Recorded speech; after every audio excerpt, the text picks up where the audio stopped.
Olá, meus queridos! Antes de começar, quero agradecer por estar aqui mais um dia. E se você é novo ou nova aqui, já se inscreve no nosso canal. Aqui tem muita coisa boa todos os dias. Eu tenho 86 anos e ainda sinto o calor daquele pano no rosto. Não era frio. Não era inverno. Era calor, minha filha. O tipo de calor que faz a terra rachar e a poeira subir em nuvens grossas quando alguém passa pela estrada. A época mais quente do ano no sul de Minas, quando o café está maduro nos pés e o ar tem aquele perfume doce e pesado que gruda na pele, que entra pelo nariz e se mistura com o suor. E eu caminhava assim, com um lenço de algodão grosso amarrado da testa até o queixo, cobrindo metade do meu rosto, como se eu fosse portadora de alguma coisa que o mundo não podia ver. Só que não tinha nada para esconder. Nada. Debaixo daquele pano só tinha a cara de uma menina. Uma cara comum, de quem comia arroz com feijão, tomava sol de manhã e dormia cedo. Mas meu pai decidiu que aquele rosto era perigoso. E quando ele decidia uma coisa, era como pregar prego em madeira de lei. Ninguém arrancava mais. Meu nome é Eulindina. E essa história que eu vou contar começa com um elogio que ninguém pediu, segue por um lenço que ninguém merecia e termina numa estrada de terra que minha mãe percorreu descalça, segurando a minha mão com tanta força que eu sentia os ossos dos dedos dela nos meus. Mas vou contar do começo. Porque história contada pela metade é como comida sem sal. Enche, mas não alimenta. Eu nasci numa propriedade pequena no sul de Minas, cercada de cafezal por todo lado. A terra era vermelha, de um vermelho forte que mancha a barra do vestido e não sai mais. O terreiro de café ficava nos fundos da casa, e nas épocas de colheita o chão inteiro ficava coberto de grãos secando ao sol, espalhados como um tapete cor de ferrugem que ia de ponta a ponta.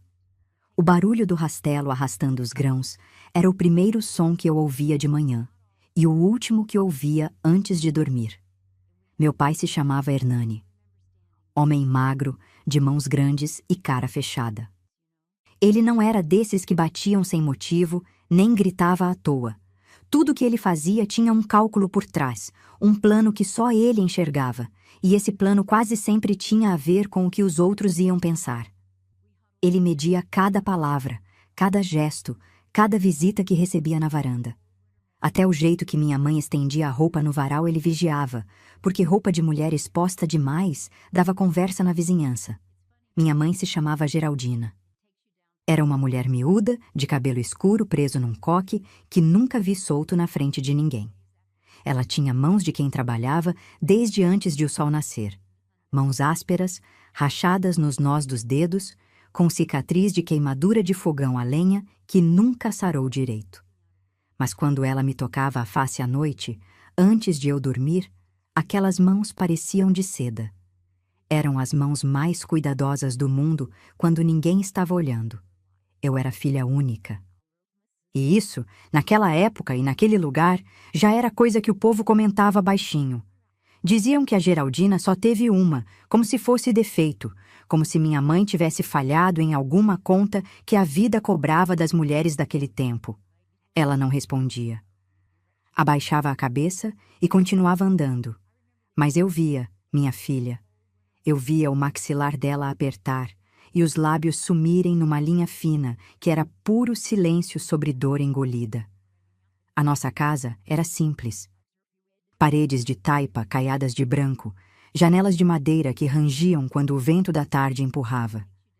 A cozinha ficava no fundo, separada do corpo principal por um corredor estreito, onde minha mãe pendurava ramos de alecrim e erva cidreira para secar. O cheiro daquele corredor é uma coisa que eu carrego até hoje. Cheiro de verde, de planta viva, misturada com fumaça velha de lenha. Era ali que eu ficava sentada no chão, ouvindo minha mãe mexer as panelas e cantarolar baixinho cantigas que ela aprendeu com a mãe dela. Do outro lado da cerca vivia a família do senhor Alcindo. Homem gordo, de riso fácil e bigode amarelado de fumo. Tinha uma porção de filhos. Eu nem sabia direito quantos, porque viviam correndo pelo terreiro como galinha solta. Mas tinha um deles que era diferente. Um menino de cabelo em pé, rebelde como o mato de beira de estrada, que tinha uns olhos claros que brilhavam quando o sol batia de lado. Eu não sabia o nome dele direito. Para mim era só o menino do seu Alcindo. E foi esse menino que começou tudo. Era dia de missa. O sino da capela tocava naquele repique arrastado que ecoava pelo vale inteiro, e o povo subia a ladeira de terra em fila, cada um com sua roupa melhor. Minha mãe tinha me vestido com um vestido de chita amarela que ela mesma costurou e tinha trançado meu cabelo com fita de cetim. Eu me lembro de ter me sentido bonita naquele dia. Era uma sensação rara para mim. Eu não pensava muito nisso. Não tinha espelho grande em casa. Só um pedacinho rachado pendurado na parede do quarto. Na saída da missa, o povo se juntava na praça em frente à capela para conversar. Era o momento da semana em que todo mundo se via, trocava novidade, fofoca, receita, promessa de visita. E foi ali, no meio daquele burburinho, que o menino do seu Alcindo parou, me olhou e falou alto, alto o bastante para quem estava perto ouvir, que eu era a menina mais bonita daquela vila toda. Falou assim, sem cerimônia, como quem comenta que o dia está quente. Eu nem entendi direito na hora. Fiquei parada, com o coração disparado, sem saber se ria ou se corria. As mulheres que estavam por perto riram, acharam graça em menino atrevido. Mas meu pai não riu. Eu não vi o rosto dele na hora. Só vi quando já estávamos no caminho de volta para casa. Ele ia na frente, passos largos, e minha mãe atrás, me puxando pela mão. Ninguém falou nada durante o caminho inteiro. Mas a calada do meu pai era diferente da calada normal. Era um silêncio que tinha peso, que tinha forma, que ocupava espaço como uma terceira pessoa caminhando entre nós. Quando chegamos em casa, ele foi direto para o quarto e fechou a porta. Minha mãe me deu um prato de comida e mandou eu comer na cozinha. Eu comi olhando para a porta fechada, com o estômago embrulhado daquele jeito que a gente sente quando sabe que alguma coisa está para acontecer, mas não sabe o quê. Naquela noite eu não dormi direito. Fiquei virando na esteira, ouvindo os grilos lá fora e o vento sacudindo as folhas do pé de café. Em algum momento da madrugada, ouvi vozes na cozinha. Baixas, abafadas, a voz do meu pai, firme, sem variação, no tom de quem dita sentença, e a voz da minha mãe, tão baixa que eu não separava as palavras, só o tom. Um tom de quem engole o que quer dizer e aceita o que não quer ouvir. De manhã, quando abri os olhos, minha mãe já estava no quarto, parada ao lado da minha esteira. Na mão, um pedaço de pano de algodão grosso, dobrado como se fosse um presente. Ela se abaixou, me olhou nos olhos e começou a amarrar aquele pano no meu rosto. Enrolou da testa até o queixo, deixando só os olhos de fora. Apertou o nó atrás da minha orelha com dedos que tremiam. Eu senti o tremor, minha filha. Senti nos nós dos dedos dela encostando na minha pele. Eu olhei para ela. Os olhos dela estavam secos, mas havia alguma coisa se movendo por trás daquele seco. Uma coisa que eu ainda era nova demais para entender, mas velha o suficiente para sentir. Era vergonha. Era derrota. Era o pedido de desculpas mais silencioso que alguém pode fazer. Ela não disse nada. Eu também não perguntei. Às vezes, o silêncio é a única língua que sobra quando o medo já tomou todo o resto. E foi assim, minha filha, que eu comecei a viver com metade do rosto escondido do mundo. Não por doença, não por marca, não por defeito nenhum. Porque um menino me achou bonita. E meu pai decidiu que beleza de filha não era bênção, era ameaça. Se você quer saber o que aconteceu depois, fica aqui comigo. Essa história tem muito mais do que parece.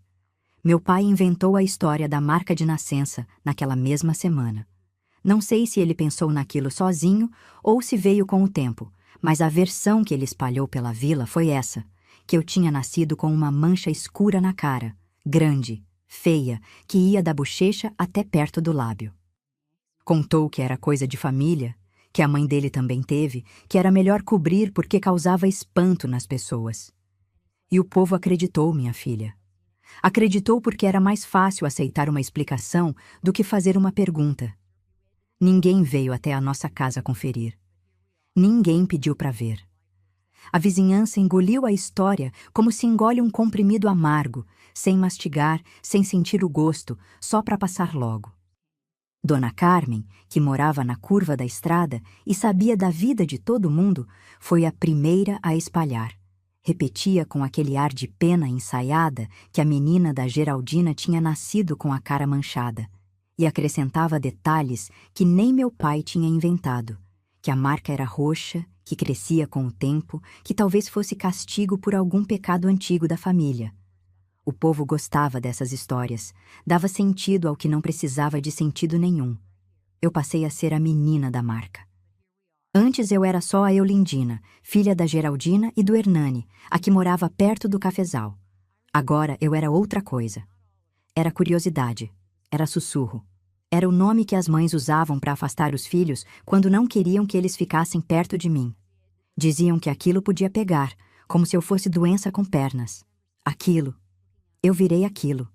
As crianças da vila foram as piores, como crianças sempre são quando sentem que alguém é diferente. Não por maldade pura, por instinto, por repetição do que ouviam em casa. Tinha um grupo de meninas que andava sempre junto, todas de trança, todas de vestido engomado no domingo, e quando me viam passando pelo caminho do rio, cochichavam e riam. Uma delas, a mais alta, a que tinha voz de sino rachado, me chamava de a enfaixada. Gritava isso do outro lado da cerca como se fosse apelido carinhoso, mas o tom era de quem torce o braço de boneca para ver até onde vai. Eu aprendi a andar com os olhos no chão. Não por humildade, minha filha, por vergonha. A vergonha tem um peso que a gente carrega nos ombros, e com o tempo os ombros se curvam e a cabeça baixa, e a gente se acostuma a olhar só para onde pisa. O mundo de cima, o céu, as copas das árvores, a face das pessoas, virou um lugar que eu visitava de relance, rápido, espiando por fresta de porta. Meu pai, enquanto isso, vivia a rotina dele como se nada tivesse mudado. Saía de madrugada para a roça, voltava quando o sol já estava descendo, sentava no banco da varanda e fumava um cigarro de palha olhando para o cafezal. Não perguntava como eu estava, não olhava para o lenço na minha cara. Para ele, o assunto estava resolvido. O pano estava ali, a história estava contada, a filha estava guardada. Guardada do quê? Eu nunca entendi na época. Hoje eu sei, guardada de ser vista, porque para homem como meu pai, filha vista era filha perdida. Ele tinha medo, minha filha. Eu demorei muitos anos para entender isso, mas meu pai tinha medo. Não medo de bicho, de tempestade, de perder a colheita. Medo de perder o controle. Medo de que a vida fizesse alguma coisa que ele não tinha planejado. E uma filha bonita que chamava a atenção de menino na porta da igreja era uma rachadura no muro que ele construiu ao redor da nossa família. E rachaduras, para ele, não se consertavam. Se tampavam. Com pano, com silêncio, com mentira. Minha mãe vivia nessa mudez, feito prisioneira de quarto sem janela. Ela se movia pela casa como sempre. Acordava antes de todos, acendia o fogão, esquentava a água, varria o terreiro, alimentava as galinhas, cozinhava o almoço, lavava a roupa no tanque de pedra que ficava embaixo do pé de goiaba. Fazia tudo com aquela precisão de quem repete os mesmos gestos há tantos anos que o corpo já sabe o caminho sozinho, sem precisar da cabeça. Mas eu notava coisas, minha filha. Notava que ela passava mais tempo que o normal olhando pela janela da cozinha, parada, com a mão apoiada na borda do fogão, como se esperasse alguém que nunca vinha. Notava que quando eu entrava no cômodo, ela desviava o olhar rápido, como se eu tivesse flagrado alguma coisa que ela queria esconder. E notava que à noite, quando meu pai já dormia e a casa ficava naquele silêncio grosso de interior, ela vinha até a minha esteira, se ajoelhava do meu lado e tirava o lenço do meu rosto com um cuidado que doía de tão bonito. Passava a mão na minha bochecha, devagar, como quem limpa uma imagem santa. E ficava me olhando com aquele olhar que eu nunca soube nomear direito. Um olhar que era amor e dor e promessa. Tudo junto, sem separação, como três rios que se encontram e viram um só. Eram esses os únicos momentos em que eu me sentia inteira. De dia, com o pano, eu era metade. Metade de rosto, metade de gente, metade de menina. O mundo só via meus olhos e minhas mãos, e com o tempo, as pessoas pararam de procurar o resto. Eu virei um par de olhos que andava pela vila carregando um segredo que nem era segredo, era invenção. Mas de noite, quando minha mãe tirava o pano, eu existia completa. Ela me ensinava coisas nessas horas. Pegava minha mão e ia guiando a agulha no tecido, ponto por ponto, ensinando bordado com paciência de santa. Me mostrava as plantas do quintal, qual servia para chá, qual servia para banho, qual era veneno disfarçado de flor. Me ensinava a ler usando um livro velho de catecismo que ela guardava escondido dentro de uma lata debaixo da cama, porque meu pai achava que mulher que lia demais ficava com ideia na cabeça. Ideia na cabeça. Era assim que ele chamava qualquer pensamento que não fosse dele. Minha mãe lia. Lia escondido, lia de noite, lia em silêncio. E me ensinou a ler do mesmo jeito, escondido, de noite, em silêncio. Como se as letras fossem contrabando e nós duas fossem traficantes de palavras proibidas. Eu amava aquelas noites. Amava mais do que qualquer outra coisa na minha vida de menina. Porque naquelas horas eu não era a enfaixada, não era a menina da marca, não era aquilo. Era a Eulindina, a filha da Geraldina. A menina que tinha um rosto e não precisava ter vergonha dele. Mas toda manhã o sol nascia. E com o sol, o pano voltava. E com o pano, eu desaparecia de novo.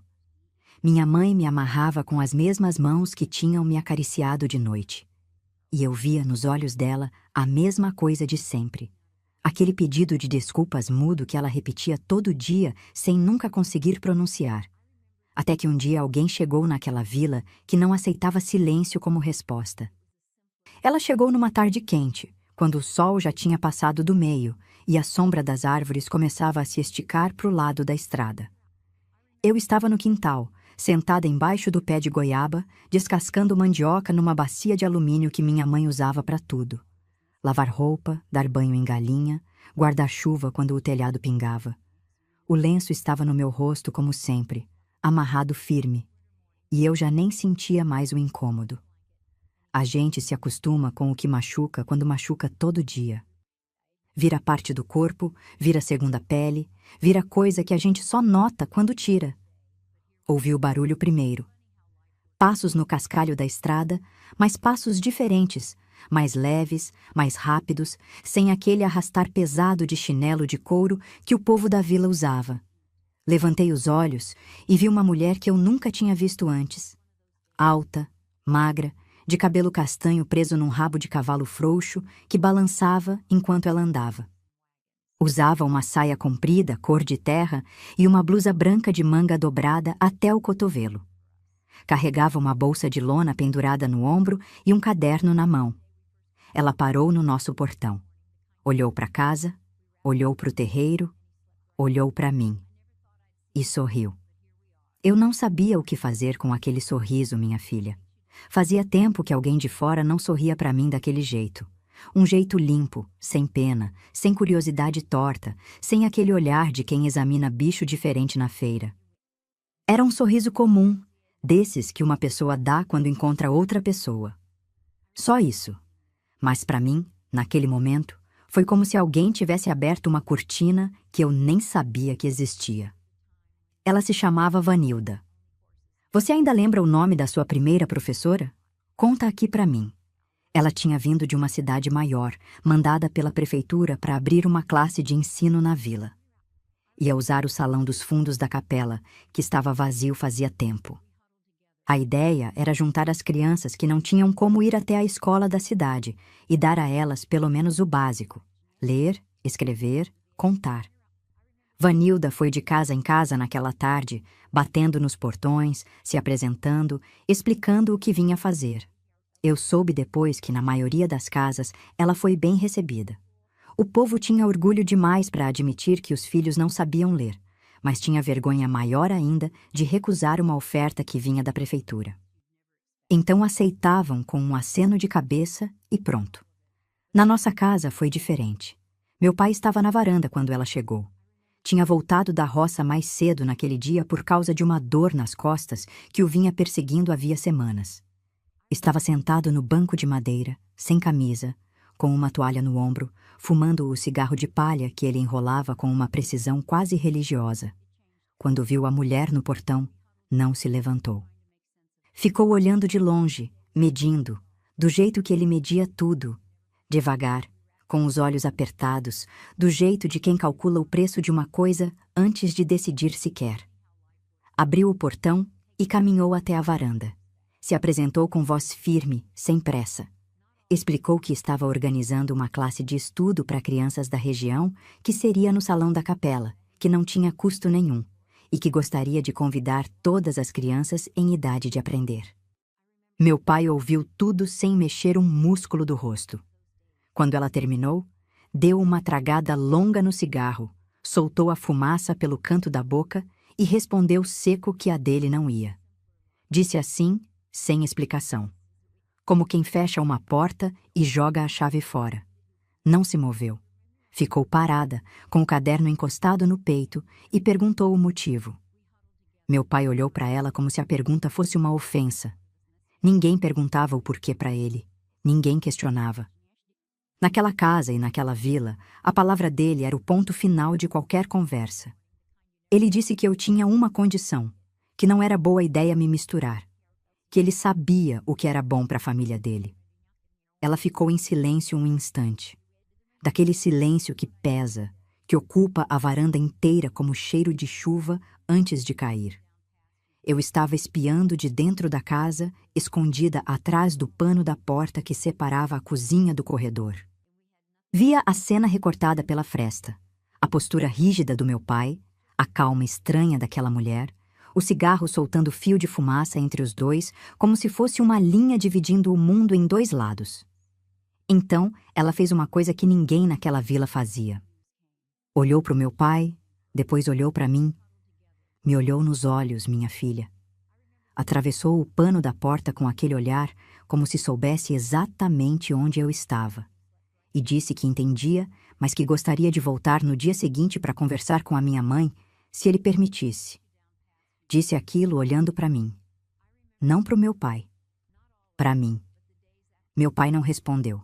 Ficou com o cigarro parado no ar, a boca entreaberta, como se alguém tivesse puxado a fala dele antes de sair. Vanilda agradeceu, deu boa tarde e saiu pelo portão com os mesmos passos leves com que tinha chegado. Quando ela sumiu na curva da estrada, meu pai se levantou do banco. Eu recuei rápido, voltei para o meu canto na cozinha, fingi que estava lavando a bacia. Ouvi os passos dele no corredor, pesados, marcados, cada um como uma sentença. Ele passou direto por mim, foi até o quarto e fechou a porta com um baque surdo que fez a casa inteira estremecer. Naquela noite, a casa ficou mais silenciosa do que o normal. E o normal já era silêncio demais. Minha mãe serviu a janta sem falar. Meu pai comeu sem olhar para nenhuma de nós. Eu mastiguei arroz com gosto de medo, porque medo tem gosto, minha filha. É amargo, seco e gruda na garganta como farinha sem água. Depois da janta, meu pai chamou minha mãe para a sala. Eu fiquei na cozinha, mas a casa era tão pequena que eu ouvia o tom mesmo sem querer. Ele falou baixo, do jeito que falava quando queria ser obedecido sem precisar gritar. Pelo que eu conseguia entender, disse que aquela mulher não ia voltar. Que se voltasse, minha mãe devia dizer que eu estava doente, que ninguém ia tirar a filha dele de casa para encher a cabeça dela com coisa que não servia para nada. Minha mãe não respondeu. Ou se respondeu, foi tão baixo que eu não alcancei. Mas naquela madrugada, minha filha, eu ouvi outro som. Um som que eu conhecia de outras noites, mas que naquela vez veio diferente. Era o choro da minha mãe. Baixinho, contido, abafado no travesseiro, como sempre. Mas tinha alguma coisa naquele choro que não era só tristeza. Tinha uma vibração por baixo, uma espécie de tremor que eu não sabia nomear na época, mas que hoje reconheço com toda clareza. Era raiva. Minha mãe estava chorando de raiva. E raiva de mulher que chora em silêncio há anos é como brasa enterrada na cinza. Parece apagada, mas só precisa de um sopro para virar fogo. E o sopro tinha nome, tinha rosto. Tinha passos leves no cascalho e um caderno encostado no peito. A professora voltou no dia seguinte, como tinha prometido. Meu pai já tinha saído para a roça quando ela apareceu no portão. Eu vi de dentro da cozinha, pelo vão da janela. Ela estava com a mesma bolsa de lona, o mesmo caderno, mas dessa vez trazia também um embrulho de papel pardo debaixo do braço. Parou na entrada e esperou. Não bateu palma, não gritou. Ficou ali, parada, sabendo que alguém estava olhando e que só precisava de paciência. Minha mãe estava no tanque, lavando roupa. Eu vi quando ela levantou a cabeça e enxergou a mulher no portão. Parou de esfregar. Ficou com a peça de roupa pingando nas mãos, olhando para Vanilda como quem olha para uma porta que não sabe se deve abrir. Ficaram assim um tempo que pareceu longo, as duas se medindo em silêncio, separadas pelo terreiro, pelo sol, pelo medo que morava naquela casa como um hóspede que ninguém convidou, mas ninguém tinha coragem de expulsar. Foi minha mãe que se moveu primeiro. Largou a roupa na borda do tanque, secou as mãos no avental e caminhou devagar até o portão. Não abriu. Ficou do lado de dentro, com as mãos apoiadas na madeira, e ficou escutando o que ela tinha para dizer. Eu não ouvi as palavras. Estava longe demais, e elas falavam baixo, como duas mulheres que sabem que paredes têm ouvidos e cercas têm olhos. Mas eu via os gestos. Via falar com calma, apontar para o embrulho, estender na direção da minha mãe. E via minha mãe ouvir com o corpo inteiro, não só com os ouvidos, mas com os ombros, com a postura, com aquele jeito de quem recebe cada palavra como se fosse gota de água num chão rachado de seca. Em algum momento, minha mãe abriu o portão. Não muito, só o suficiente para pegar o embrulho que Vanilda estendia. Pegou com as duas mãos, como se fosse coisa frágil, e apertou contra o peito. E disse mais alguma coisa, acenou com a cabeça, e foi embora pela estrada. Minha mãe ficou parada na cerca um bom tempo depois que ela saiu. Ficou olhando para o caminho vazio, com o embrulho no peito, e eu juro, minha filha, que vi os lábios dela se moverem, como se estivesse repetindo para si mesma alguma coisa que tinha acabado de ouvir e não queria esquecer. Quando ela entrou em casa, escondeu o embrulho debaixo da pilha de panos de prato no armário da cozinha. Eu fingi que não vi. Ela fingiu que eu não estava olhando. E a vida seguiu naquela tarde como se nada tivesse acontecido. O almoço no fogão, a roupa no varal, a quietude de sempre. Mas alguma coisa tinha mudado. Eu sentia. Era como quando o vento muda de direção antes da chuva. A gente não vê, não toca, mas o corpo todo sabe que vem coisa. Naquela noite, depois que meu pai dormiu, minha mãe veio até a minha esteira, como sempre. Tirou o pano do meu rosto com aquele cuidado de sempre. Me acariciou a bochecha com o dorso da mão. Mas dessa vez ela fez uma coisa diferente. Pegou o embrulho de papel pardo que tinha escondido no armário, abriu devagar, para não fazer barulho, e tirou de dentro um livro. Não era um livro qualquer, minha filha. Era um livro de histórias, com capa dura, com desenhos por dentro, com letras grandes que até uma menina que mal sabia ler conseguia acompanhar. Era a coisa mais bonita que eu já tinha visto naquela casa. As páginas tinham cheiro de tinta nova, de coisa que acabou de nascer. E quando minha mãe abriu na primeira página, a luz do candeeiro fez as letras brilharem como se fossem feitas de ouro. Minha mãe encostou o livro no meu colo e começou a me mostrar as palavras. Ia passando o dedo por baixo de cada linha, devagar, e eu ia repetindo baixinho, num sussurro que mal saía da boca. Era como rezar, minha filha. Tinha a mesma cadência, o mesmo recolhimento, a mesma sensação de estar fazendo alguma coisa sagrada que o mundo lá fora não podia saber. Nós duas ali, no escuro, com o candeeiro tremendo, lendo um livro que uma estranha trouxe e que meu pai não podia ver. Aquilo era desobediência. Era a primeira vez que minha mãe fazia alguma coisa que ia contra a vontade dele de um jeito tão claro, tão concreto. Até então, as lições de bordado, as plantas do quintal, o catecismo velho, tudo aquilo podia ser explicado, podia ser disfarçado de obrigação de mulher. Mas um livro de histórias dado por uma professora de fora era outra coisa. Era escolha, era decisão. Era semente plantada em terra que meu pai achava que era só dele. Nos dias que se seguiram, abriu a classe no salão da capela. Eu não fui, claro. Meu pai tinha proibido e minha mãe não tinha como me levar sem que ele soubesse. Mas eu ficava imaginando como seria. Uma sala cheia de crianças sentadas em banco de madeira, uma lousa encostada na parede, o cheiro de giz misturado com cera de vela, e a voz ensinando o que as letras significavam quando se juntavam umas nas outras. Eu sabia disso porque ouvia as outras crianças da vila falando quando passavam pela nossa cerca. Elas iam e voltavam da classe todos os dias, e no caminho comentavam o que tinham aprendido, riam, brigavam, trocavam um pedaço de lápis. Eu ouvia tudo de dentro do quintal, atrás do pé de goiaba, com o lenço no rosto e o coração apertado. Era como estar com fome e sentir o cheiro da comida na casa do vizinho. Alimentava e machucava ao mesmo tempo. Uma tarde, uma das meninas que passava pela cerca parou e me olhou. Era a mesma que me chamava de enfaixada, mas dessa vez ela não gritou apelido. Ficou me olhando com um ar diferente. Não era pena, não era maldade, era uma espécie de curiosidade nova, como se ela tivesse aprendido alguma coisa na classe que mudou o jeito dela de enxergar. Ficou ali uns instantes. Depois, seguiu caminhando sem dizer nada. Aquilo me doeu mais do que qualquer apelido, minha filha, porque apelido eu já sabia receber.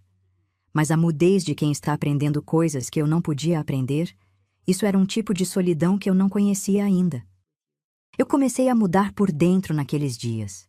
Não sei explicar direito, mas era como se alguma coisa estivesse crescendo no meu peito. Não era raiva, não era tristeza, era uma inquietação que não me deixava quieta. Eu olhava para o lenço toda manhã antes de minha mãe amarrar e sentia uma coisa nova. Antes eu aceitava o pano como aceitava o sol nascer, como parte da vida que não dependia de mim. Agora eu olhava e pensava que aquilo não estava certo. Não sabia ainda dizer porquê, não tinha as palavras, mas o sentimento estava ali, crescendo devagar como raiz debaixo da terra. Minha mãe também estava diferente. Eu percebia nos detalhes. Ela demorava mais tempo na janela da cozinha. Suspirava fundo quando achava que ninguém estava ouvindo. E à noite, quando meu pai dormia, ela tirava o livro do esconderijo e ficava passando as páginas sozinha, lendo calada, movendo os lábios sem som. Eu espiava da esteira e via a sombra dela na parede, curvada sobre o livro, iluminada pela chama fraca do candeeiro, parecendo outra mulher. Uma mulher que eu não conhecia ainda, mas que estava nascendo ali, naquele quarto escuro, uma página de cada vez. E então, chegou o dia em que meu pai descobriu o livro. Eu não vi quando ele achou. Só ouvi. Estava no quintal, tirando roupa do varal antes que o sereno molhasse, quando o barulho veio de dentro da casa. Não foi grito. Meu pai não gritava. Foi o som de alguma coisa batendo na parede. Um baque surdo, seco, que fez os passarinhos do pé de goiaba levantarem voo todos de uma vez. Depois veio o som de papel rasgando. Devagar, metódico, como quem arranca folha por folha de propósito, querendo que cada rasgo fosse ouvido. Eu larguei a roupa na bacia e corri até a porta da cozinha. Parei na soleira, sem coragem de entrar. Dali eu via o corredor e, pela fresta, um pedaço da sala. Meu pai estava de pé, com o livro nas mãos, ou o que sobrava dele. A capa dura estava torta, dobrada para trás, e ele ia arrancando as páginas uma por uma e jogando no chão. Não tinha expressão de raiva no rosto. Tinha uma coisa pior. Tinha calma. Aquela calma gelada de quem pune sem precisar levantar a voz, porque sabe que o silêncio machuca mais do que qualquer pancada. Minha mãe estava encostada na parede do outro lado da sala. Não chorava. Não se movia. Estava com os braços cruzados sobre o peito e os olhos fixos nas páginas caindo no chão, como se cada uma fosse um pedaço dela que estava sendo arrancado. Eu vi o lábio inferior dela tremer. Só um tremor pequeno, quase invisível. Mas eu conhecia aquele tremor. Era o tremor de quem está segurando tudo por dentro e sabe que se soltar uma palavra, uma lágrima, uma respiração mais forte, o muro que levantou para se proteger vai desabar inteiro. Meu pai terminou de arrancar as páginas. Juntou tudo do chão com as mãos, enfiou dentro do fogão a lenha que estava aceso e ficou olhando o fogo comer o papel. As letras, os desenhos, as histórias que eu e minha mãe tínhamos lido juntas no escuro. Tudo virando cinza e fumaça, subindo pela chaminé, sumindo no ar quente da tarde. Quando o último pedaço de papel se desfez, ele se virou para minha mãe. Não levantou a mão. Não precisava. Falou baixo naquele tom que eu já conhecia de outras vezes, o tom de quem determina, não de quem conversa. Pelo pouco que eu consegui captar, disse que se ele encontrasse qualquer outra coisa trazida por aquela mulher dentro da casa, minha mãe ia saber o que acontecia. Não explicou o quê. Não precisava explicar. A ameaça sem forma é sempre pior que a ameaça com nome, porque a imaginação da gente preenche o vazio com o pior que consegue inventar. Depois, saiu. Bateu a porta da frente e foi embora pela estrada, em direção à roça, com os mesmos passos largos de sempre. Minha mãe ficou na sala. Ficou parada, olhando para o fogão, olhando para a cinza que restou do livro. Eu entrei devagar, sem fazer barulho, e parei perto dela. Não sabia o que fazer, minha filha. Eu era menina ainda. Não tinha tamanho para proteger ninguém. Não tinha palavra que servisse para consertar o que tinha acabado de acontecer. Então fiz a única coisa que sabia. Encostei minha mão na mão dela. Ela apertou. Apertou com tanta força que doeu. E ficamos ali, as duas de mãos dadas na sala vazia, com o cheiro de papel queimado subindo do fogão e se misturando com o cheiro de lenha e gordura velha que morava naquela cozinha desde sempre. A partir daquele dia, meu pai apertou o cerco. Passou a voltar da roça em horários diferentes, sem aviso. Às vezes chegava no meio da manhã, às vezes só depois de escurecer, como se quisesse nos pegar de surpresa. Olhava dentro dos armários, mexia na pilha de roupa, levantava a tampa das panelas como se procurasse alguma coisa escondida entre o arroz e o feijão. Vigiava as janelas, contava os passos da minha mãe, media o tempo que ela levava para ir e voltar do rio com a trouxa de roupa.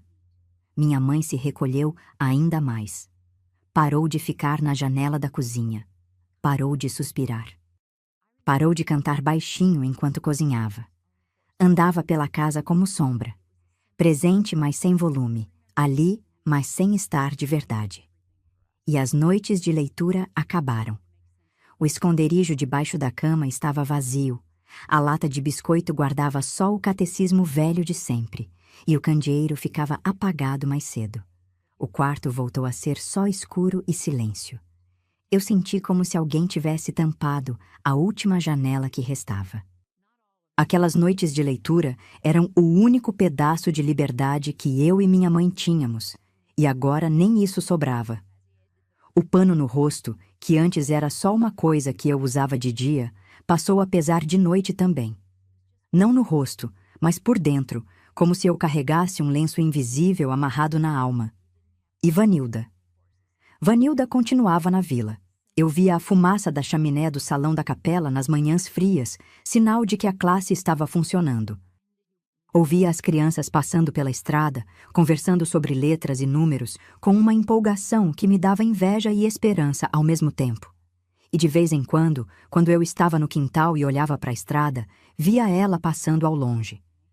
Ela nunca mais veio até o nosso portão, mas sempre que passava, olhava na direção da nossa casa. E eu sabia que ela estava me vendo, mesmo de longe, mesmo com o pano no rosto, mesmo com a cerca e o terreiro e toda aquela distância entre nós. Uma tarde, quando eu estava sozinha no quintal colhendo goiaba madura, ouvi um barulho na cerca dos fundos. Era a cerca que separava nosso terreno do seu Alcindo. Olhei e vi uma mão pequena passando por entre as ripas de madeira, segurando um pedaço de papel dobrado. Não vi quem era, só vi a mão. morena, de dedos finos, com um arranhão no polegar. Eu olhei para o papel. Olhei para casa. Meu pai não estava. Minha mãe estava na frente, varrendo o terreiro.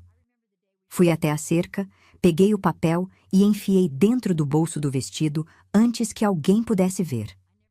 Naquela noite, quando a casa toda dormia, eu tirei o papel do bolso debaixo da esteira e abri perto da fresta da janela, onde entrava um fio de luar.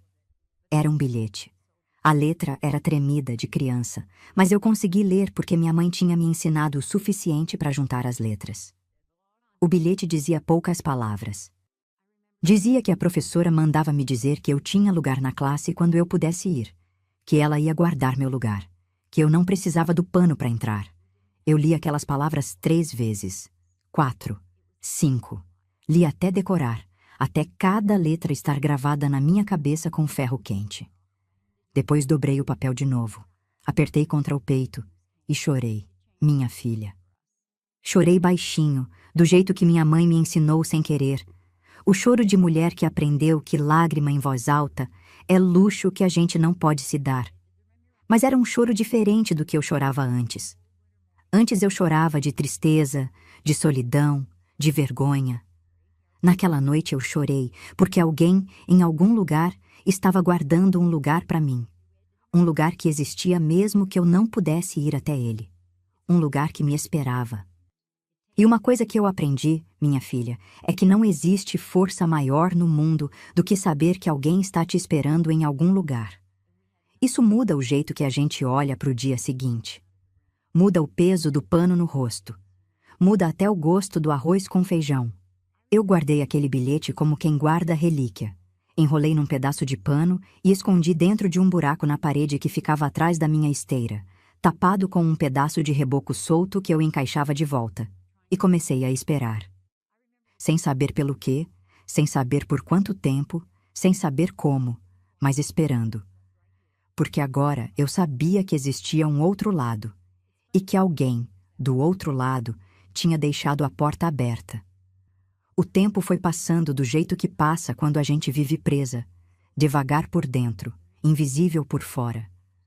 Os dias se repetiam com uma monotonia que tinha gosto de coisa velha, requentada, servida sem tempero. Meu pai saía, minha mãe trabalhava, eu ficava no quintal com o pano no rosto e o bilhete escondido na parede. Ninguém falava do livro queimado, ninguém falava de Vanilda, ninguém falava de nada que importava. A casa inteira funcionava como um relógio que marca a hora certa, mas não sabe para quê. Eu ia ficando mais quieta. Não por obediência, minha filha, por cansaço. É diferente. Obediência tem decisão, tem escolha.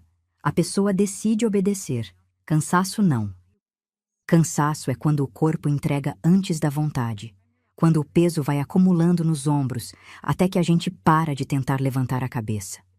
Eu estava cansada de um jeito que menina nenhuma deveria estar. Cansada de esconder o rosto, cansada de andar de olho no chão, cansada de fingir que aquilo era normal. Porque eu já sabia que não era. O bilhete tinha mudado alguma coisa em mim. Antes dele, eu achava que o mundo inteiro era como a minha casa, que toda menina tinha um pano no rosto, que todo pai escondia a filha, que toda mãe chorava de madrugada. O bilhete me mostrou que não, que existia um lugar onde crianças sentavam num banco e aprendiam coisas sem precisar esconder. Que existia uma mulher que tinha vindo de longe para ensinar, e que essa mulher olhava para mim como se eu merecesse estar ali também. E a partir do momento em que a gente descobre que o mundo pode ser diferente, minha filha, o mundo que a gente vive começa a apertar. Fica pequeno demais, apertado demais, sufocante como pano de algodão grosso num dia de calor. Minha mãe também estava mudando, mas de um jeito que eu só fui entender muito tempo depois. Por fora, ela parecia a mesma, silenciosa, obediente, curvada sobre as tarefas da casa como sempre. Mas eu reparava em coisas pequenas. Reparava que ela tinha parado de arrumar a camisa do meu pai com o mesmo cuidado de antes. Dobrava de qualquer jeito, sem alisar o colarinho, sem alinhar os botões. Reparava que quando ele falava alguma coisa na hora da janta, ela não abaixava mais a cabeça de imediato, Demorava um instante a mais olhando para frente, com o queixo levantado 1 centímetro que ninguém notava, mas que para mim era como se ela tivesse gritado. E reparava que quando ela me amarrava o pano de manhã, os dedos dela demoravam mais. Não por cuidado, por hesitação. Como se cada vez que ela dava o nó, alguma coisa dentro dela resistisse.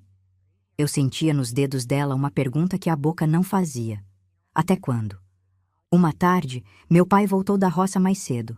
Entrou em casa com o rosto fechado e o cheiro de suor misturado com terra. Sentou na cadeira da cozinha e ficou olhando para minha mãe, que estava mexendo uma panela no fogão. Ficou olhando sem falar, sem se mover, só olhando. Minha mãe não se virou. Continuou mexendo a panela, mas eu vi as costas dela endurecerem. Vi os ombros subirem daquele jeito que sobe quando a gente se prepara para receber alguma coisa que não quer. Ele falou. Falou que tinha passado na frente da capela e visto a tal professora ensinando as crianças. Falou que uma das vizinhas comentou que a mulher andava perguntando pela menina do Hernani, querendo saber por que ela não ia na classe. Falou isso num tom que parecia calmo, mas que tinha por baixo uma vibração de ameaça, como quando a gente ouve o cachorro rosnando antes de morder. Minha mãe disse que não sabia de nada. Disse sem se virar, disse pro fogão, disse pra panela, disse pro vapor que subia da comida. A voz dela saiu tão baixa que quase se perdeu no chiado da lenha. Meu pai bateu a mão na mesa. Não forte, mas o bastante para fazer o prato tremer e o silêncio rachar. Disse que ia resolver aquilo ele mesmo. Que ia até a capela falar com a professora e acabar com aquela história de uma vez. Que ninguém ia ficar perguntando pela filha dele como se ela fosse assunto de gente de fora. Levantou e saiu. Minha mãe ficou parada no fogão. A panela começou a borbulhar com mais força, o caldo subindo e escorrendo pela borda, pingando na chapa quente com um chiado que parecia grito abafado. Ela não mexeu. Ficou ali, com a colher na mão, olhando para um ponto fixo na parede, como se estivesse vendo alguma coisa que eu não podia enxergar. Eu me aproximei devagar. Encostei nela, de lado, com o ombro tocando o braço dela. Ela não se moveu. Mas eu senti o corpo dela inteiro tremendo. Não era o tremor de frio. Não era o tremor de choro. Era um tremor diferente, profundo, vindo de um lugar que ficava além dos ossos e dos músculos, um lugar onde a gente guarda as coisas que engoliu a vida inteira sem conseguir digerir. Ficamos ali não sei quanto tempo. O caldo derramou no fogão, fez fumaça, fez cheiro de queimado. Minha mãe não limpou, eu não limpei. Aquele cheiro de comida queimando ficou na cozinha como testemunha de alguma coisa que estava se rompendo ali, naquele instante, dentro da minha mãe. Meu pai voltou quando já estava escurecendo. Entrou em casa sem bater a porta, foi até a sala e sentou na cadeira de balanço que rangeu debaixo do peso dele. Não falou nada sobre a capela, não falou nada sobre ela. Mas tinha no rosto uma expressão satisfeita que me deu enjoo. A expressão de quem acredita que resolveu um problema e pode descansar. Minha mãe serviu a janta sem abrir a boca. Arroz, feijão, farinha, um pedaço de carne seca que ela refogou com cebola. Eu comi olhando para o meu prato. Meu pai comeu olhando para o dele. Minha mãe não comeu. Ficou sentada na ponta do banco, com as mãos no colo, olhando para o nada. Naquela noite, eu esperei meu pai dormir e fui até a esteira da minha mãe. Ela estava deitada de olhos abertos, olhando para o teto. Eu deitei do lado dela, encostei minha cabeça no braço dela e fiquei ali, sentindo a respiração dela subir e descer no ritmo lento de quem está pensando em coisas grandes demais para caber numa casa de taipa. Em algum momento, ela virou a cabeça e me olhou. A escuridão era quase total, mas eu enxergava os olhos dela brilhando com a pouca luz que entrava pela fresta da janela. E naquele olhar, eu vi uma coisa que nunca tinha visto antes. Não era medo, não era tristeza, não era resignação, era decisão. Eu não sabia o que ela tinha decidido. Não sabia quando, não sabia como. Mas eu conhecia minha mãe melhor do que conhecia qualquer outra coisa no mundo, e eu sabia reconhecer quando ela atravessava uma fronteira por dentro. Era como quando a água do rio sobe até a borda do barranco. A gente fica olhando, olhando, esperando, e de repente ela transborda. Não faz barulho, não avisa. Simplesmente passa por cima de tudo que tentava segurar. Minha mãe tinha transbordado. E eu, menina de pano no rosto que não entendia metade do que estava acontecendo, senti pela primeira vez na vida uma coisa que eu não sentia havia muito tempo. Senti que alguma coisa ia mudar. Não sabia se para melhor, não sabia se para pior, mas ia mudar. Porque minha mãe tinha olhado para mim com olhos de mulher que já tomou uma decisão que não volta atrás. E mulher que decide em silêncio, minha filha, é a força mais perigosa que existe. Porque quando ela finalmente se move, ninguém está preparado. Uns dias depois daquela noite, minha mãe começou a agir de um jeito que eu não entendia na hora, mas que hoje, olhando para trás, vejo com toda a clareza. Ela estava se preparando. Em silêncio, sem pressa, sem chamar atenção, como quem costura um vestido por baixo da mesa enquanto finge que está remendando pano de prato. Começou com coisas pequenas. Eu notei que ela passou a guardar comida de um jeito diferente. Separava punhados de farinha num saquinho de pano que escondia no fundo do armário, atrás das panelas que ninguém usava. Juntava pedaços de rapadura enrolados em folha de bananeira. Secava tiras de carne ao sol quando meu pai estava na roça e guardava num pote de barro que ficava debaixo do fogão, onde ele nunca olhava. Eram porções pequenas que não faziam falta na despensa, mas que iam se acumulando devagar como formiga que carrega grão por grão. Eu observava tudo sem perguntar. Tinha aprendido com ela que certas coisas não se perguntam. Se espera, se confia, se acompanha de longe, como quem segue o rio, sem saber onde ele vai desaguar. Depois da comida, vieram as roupas. Uma tarde, enquanto meu pai dormia, o cochilo depois do almoço, minha mãe abriu o baú que ficava no canto do quarto. Aquele baú de madeira escura, com dobradiças de ferro, que ela trouxe quando se casou e que ninguém mexia fazia tempo. Eu estava espiando pelo vão da porta e vi ela tirar de dentro um vestido. Estava dobrado com tanto cuidado que parecia guardado para alguma ocasião especial que nunca chegou. Era de um tecido estampado com flores miúdas, cor de vinho com detalhe em creme. E quando ela desdobrou e segurou na frente do corpo, eu vi que era vestido de moça. Da época em que minha mãe era jovem, antes do casamento, antes do pano, antes de tudo. Ela ficou olhando para o vestido um instante. Passou a mão no tecido como quem acaricia a lembrança de quem já foi. Depois dobrou de novo, com o mesmo cuidado, e colocou no fundo de uma trouxa de pano que estava montando em cima da cama. Junto com o vestido, colocou 2 mudas de roupa minha. Uma saia e uma blusa que ela tinha costurado havia pouco. E um porta-retrato pequeno, de madeira, que guardava dentro do baú desde que eu me entendia por gente.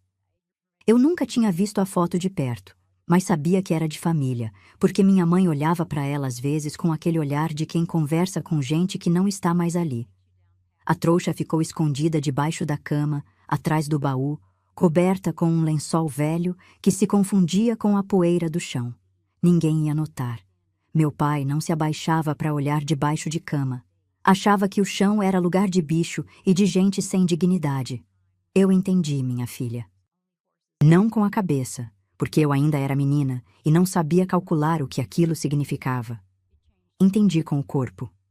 Entendi com o aperto no peito, com o frio na barriga, com o coração que acelerou e não parou mais. Minha mãe estava juntando coisas para ir embora. E eu soube, naquele instante, que ela ia me levar junto. Nos dias que se seguiram, eu vivi num estado que eu não sei descrever direito.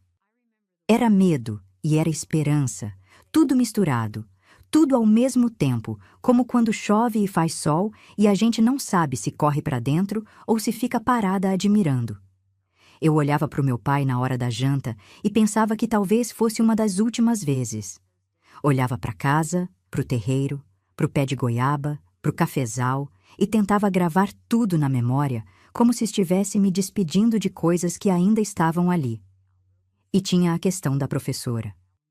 Desde que meu pai foi até a capela resolver as coisas, eu não tinha mais notícia dela. As crianças continuavam passando pela estrada, mas falavam menos, riam menos, como se alguma coisa tivesse mudado na classe também. Eu não sabia o que meu pai tinha dito ou feito, mas sabia que ele tinha um jeito de falar com as pessoas que não deixava espaço para resposta.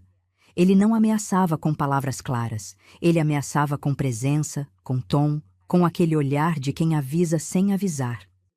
Uma tarde, eu estava sentada no quintal quando ouvi vozes na estrada. Eram duas vizinhas conversando alto, sem se importar com quem ouvisse. Uma delas comentou que a professora ia embora, que a prefeitura tinha mandado recado dizendo que a classe ia fechar porque não tinha estrutura suficiente. A outra respondeu que todo mundo sabia que não era a prefeitura. Era o Hernani, que tinha ido reclamar, que tinha espalhado que a mulher estava causando problema, metendo o nariz onde não devia. Eu senti o chão sumir debaixo de mim, minha filha. Vanilda ia embora. O lugar que ela tinha guardado para mim ia sumir com ela. O bilhete que eu escondi na parede ia virar promessa morta, palavra que ninguém ia poder cumprir.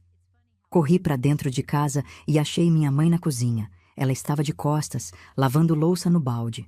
Eu cheguei perto e, sem pensar, sem calcular, contei o que tinha ouvido. Falei baixo, rápido, atropelando as palavras, porque o medo de ser ouvida pelo meu pai era maior do que a vontade de falar direito. Minha mãe parou de lavar. Ficou com as mãos dentro da água, imóvel, olhando para a parede. Ficou assim tanto tempo que eu pensei que ela não tinha me ouvido. Mas então ela tirou as mãos da água, secou nos panos da cintura e se virou para mim. O rosto dela estava diferente. Não tinha medo. Não tinha dúvida. Tinha uma coisa que eu só vi nela uma vez na vida. E foi naquele momento uma espécie de clareza, como quando a neblina da manhã levanta de vez e o campo inteiro aparece na frente da gente, nítido, inteiro, sem sombra. Ela se abaixou na minha altura. Segurou meu rosto com as duas mãos. Por cima do pano, minha filha, por cima daquele lenço maldito que ela mesma amarrava todo dia, e ficou me olhando com aquela clareza nos olhos. Eu senti as mãos dela firmes, sem tremor, como eu não sentia havia muito tempo. Não disse nada. Não precisou. O olhar dela falou tudo o que precisava ser falado. Naquela noite, eu não dormi. Fiquei na esteira de olhos abertos, ouvindo a respiração do meu pai no quarto ao lado, ouvindo os grilos, ouvindo o vento nas folhas do cafezal, ouvindo meu próprio coração bater num ritmo que parecia contagem regressiva.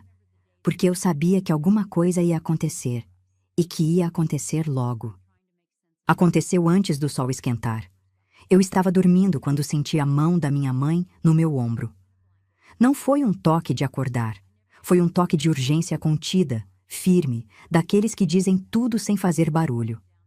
Abri os olhos e vi o rosto dela muito perto do meu, recortado pela luz fraca que entrava pela janela. A madrugada ainda estava ali, cinzenta, com aquele cheiro de orvalho e terra molhada que o interior tem nas primeiras horas. Ela me fez sinal para levantar. Eu obedeci sem perguntar, sem pensar, movida por um instinto que era maior que qualquer medo. Levantei da esteira, calcei os chinelos que ficavam do lado e fui atrás dela pelo corredor escuro.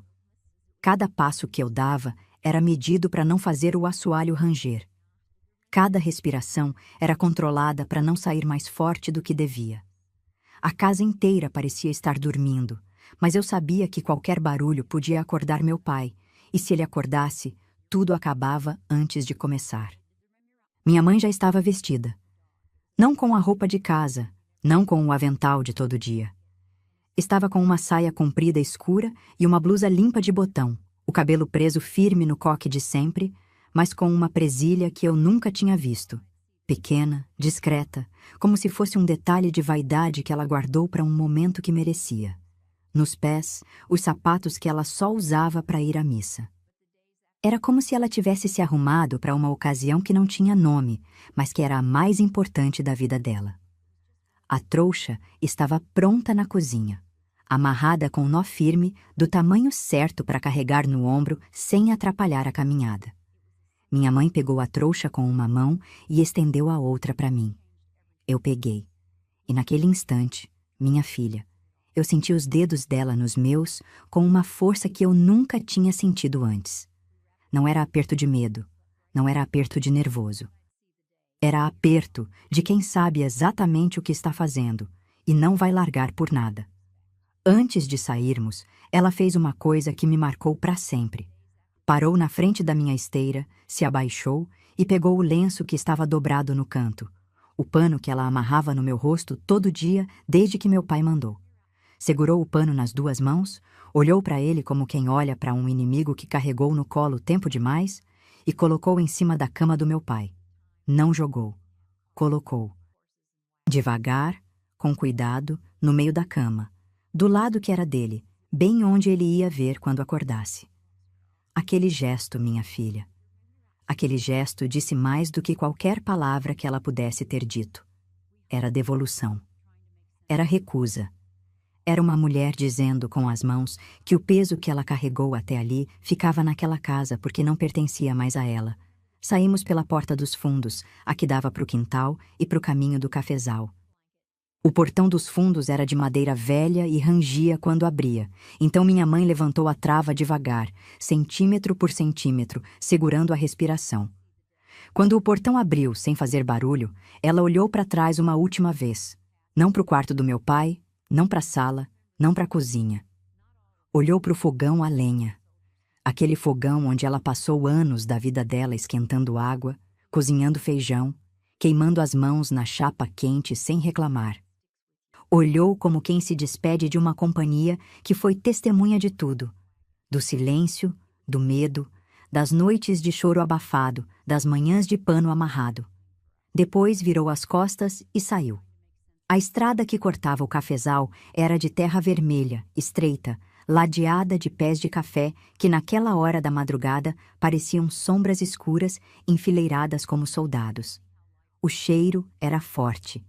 Café maduro misturado com sereno, com terra úmida, com aquele perfume verde que as folhas soltam quando o orvalho escorre.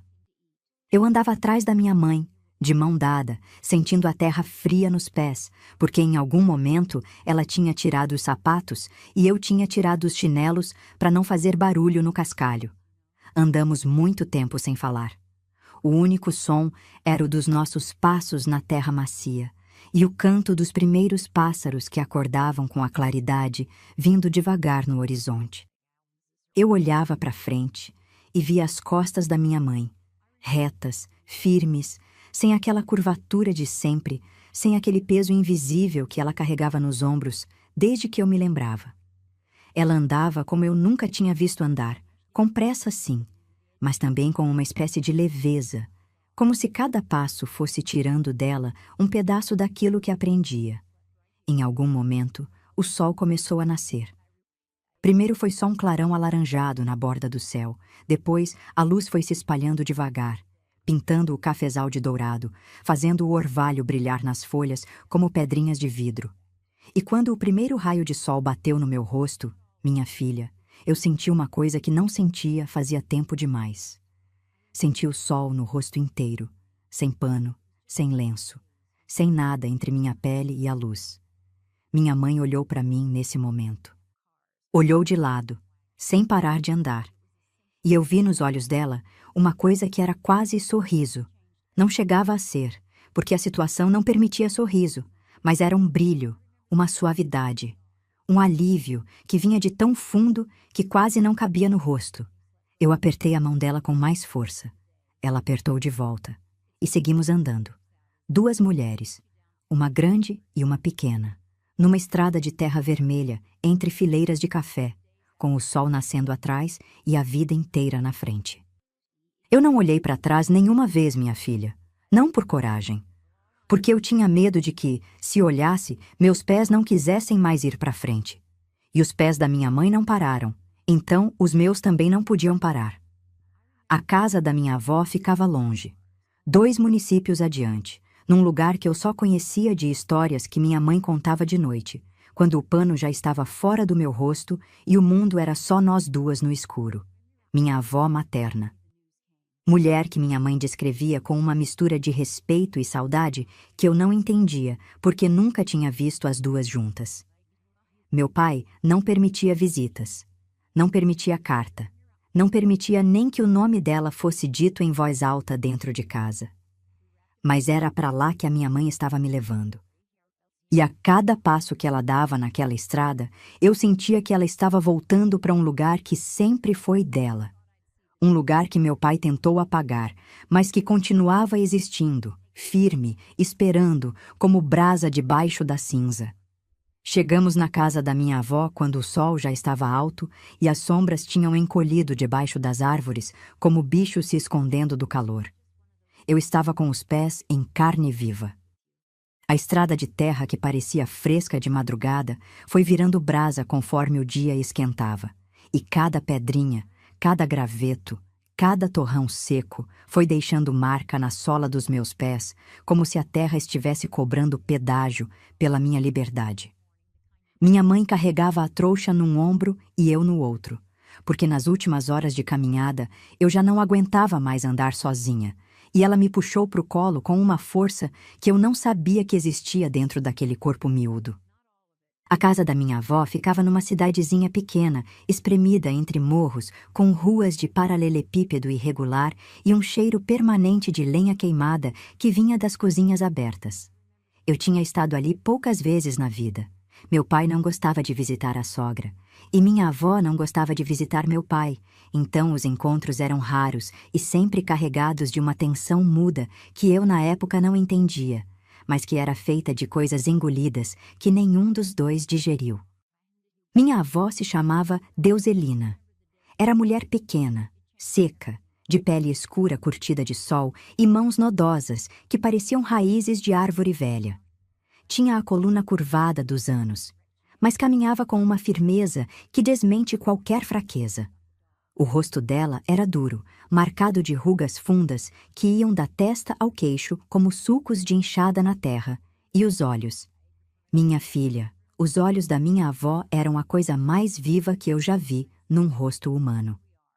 Eram olhos que tinham visto muito, aguentado muito, e que por isso mesmo não se abaixavam para ninguém. Quando ela nos viu no portão, parou no meio do terreiro com a vassoura na mão. Ficou olhando para nós. Para minha mãe com a trouxa no ombro e os sapatos cobertos de poeira. Para mim com os pés sangrando e o rosto descoberto. E não perguntou nada. Não perguntou por quê. Não perguntou o que aconteceu. Não perguntou onde estava meu pai. Largou a vassoura no chão, atravessou o terreiro, abriu o portão e nos puxou para dentro com os 2 braços. Eu me lembro do abraço dela, minha filha. Me lembro porque foi diferente de qualquer abraço que eu tinha recebido na vida. Não era abraço de carinho, era abraço de proteção. Era abraço de mulher que está fechando uma cerca ao redor de quem ama e avisando o mundo que dali não passa ninguém. Ela nos apertou contra o corpo com uma força que não combinava com o tamanho dela, e eu senti o cheiro da roupa dela. Sabonete de glicerina misturado com fumaça de fogão e um toque de cravo que ela usava para espantar traça do guarda-roupa. Depois do abraço, ela nos levou para dentro e fechou a porta. Fechou com tranca, com ferrolho, com tudo que a porta tinha. E aí sim, minha filha, aí sim minha mãe chorou. Chorou de um jeito que eu nunca tinha visto. Não era o choro baixinho da madrugada, abafado no travesseiro, contido como tudo que ela fazia naquela casa. Era um choro aberto, largo, de boca aberta e corpo inteiro. Ela sentou no chão da cozinha da minha avó, com a trouxa no colo, e chorou como se estivesse vomitando tudo que engoliu durante anos. Cada silêncio, cada pano amarrado, cada manhã fingindo que estava tudo bem quando nada estava. Minha avó deixou ela chorar.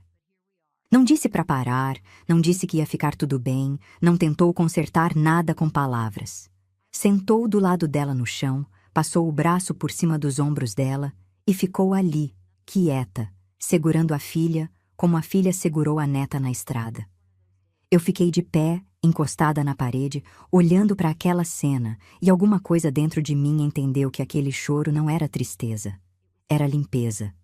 Minha mãe estava se lavando por dentro de tudo que sujou ela naqueles anos. Minha avó cuidou dos meus pés naquela tarde. Esquentou água com folha de tanchagem e sal grosso, Me sentou numa cadeira e foi lavando cada ferida com uma paciência que parecia oração. As mãos dela eram ásperas, mas o toque era leve, preciso, de quem já cuidou de muita coisa machucada na vida. Enquanto lavava, ela olhava para o meu rosto. Olhava demoradamente, como quem examina uma coisa que não via há tempo e quer conferir se está inteira. Em algum momento, ela passou a mão na minha bochecha. Devagar, com o polegar, do mesmo jeito que minha mãe fazia de noite quando tirava o pano, e eu vi os olhos dela se encherem de água. Foi a única vez na vida que vi minha avó quase chorar. Ela engoliu, apertou o maxilar daquele jeito que minha mãe também fazia e voltou a cuidar dos meus pés sem falar nada.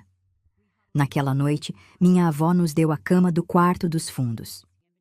Arrumou o lençol limpo, colocou um ramo de alfazema debaixo do travesseiro e acendeu uma vela no canto do quarto que fez as sombras dançarem na parede como se estivessem comemorando alguma coisa.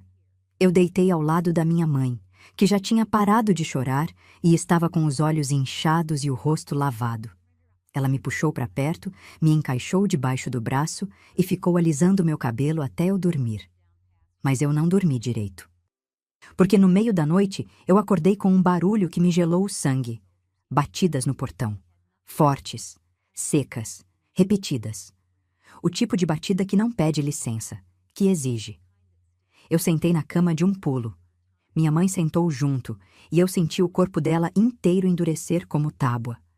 Ficamos ali, no escuro, ouvindo as batidas e sabendo, as duas, quem estava do outro lado. Meu pai tinha vindo buscar a gente. Eu comecei a tremer, minha filha. Tremer de um jeito que eu não controlava. Os braços, as pernas, o queixo, tudo sacudindo como se eu estivesse com febre alta. Minha mãe me abraçou apertado, me segurou contra o peito dela e eu senti o coração dela batendo rápido, tão rápido quanto o meu, mas o corpo dela não tremia. Estava duro, tenso, mas não tremia. Ela estava com medo, mas não estava fraca. E essa diferença, minha filha, é uma coisa que eu levo comigo até hoje. A gente pode ter medo e ainda assim ficar de pé. Ouvi passos no corredor. Eram passos da minha avó. Reconheci pelo arrastar do chinelo no chão de cimento. Ela passou pela porta do nosso quarto sem parar, foi até a frente da casa e eu ouvi o barulho do ferrolho sendo aberto. Não a porta, só o ferrolho da janela que ficava ao lado da porta. Ela abriu a janela para falar com quem estava no portão sem precisar abrir a casa. Eu não ouvi o que ela disse, mas ouvi o tom. E o tom da minha avó naquela noite era uma coisa que eu nunca mais esqueci. Era o tom de uma mulher que plantou os pés no chão da própria casa e não ia sair dali por homem nenhum. Firme, baixo, sem grito, sem desespero, mas com uma autoridade que vinha de um lugar mais fundo que qualquer voz de homem que eu já tinha ouvido. Ouvi a voz do meu pai, também baixa, mas diferente. Tinha nela uma hesitação que eu não conhecia. Ele nunca hesitava. Ele mandava, ordenava, determinava. Mas ali, no portão da minha avó, no meio da noite, longe da sua casa e da sua roça e do seu cafezal, ele estava em terra que não era dele, e sabia disso. As vozes foram e voltaram por um tempo que pareceu eterno. Depois, pararam. Ouvi passos se afastando na rua, passos pesados, arrastados, de homem que veio buscar o que achava que era seu e voltou de mãos vazias.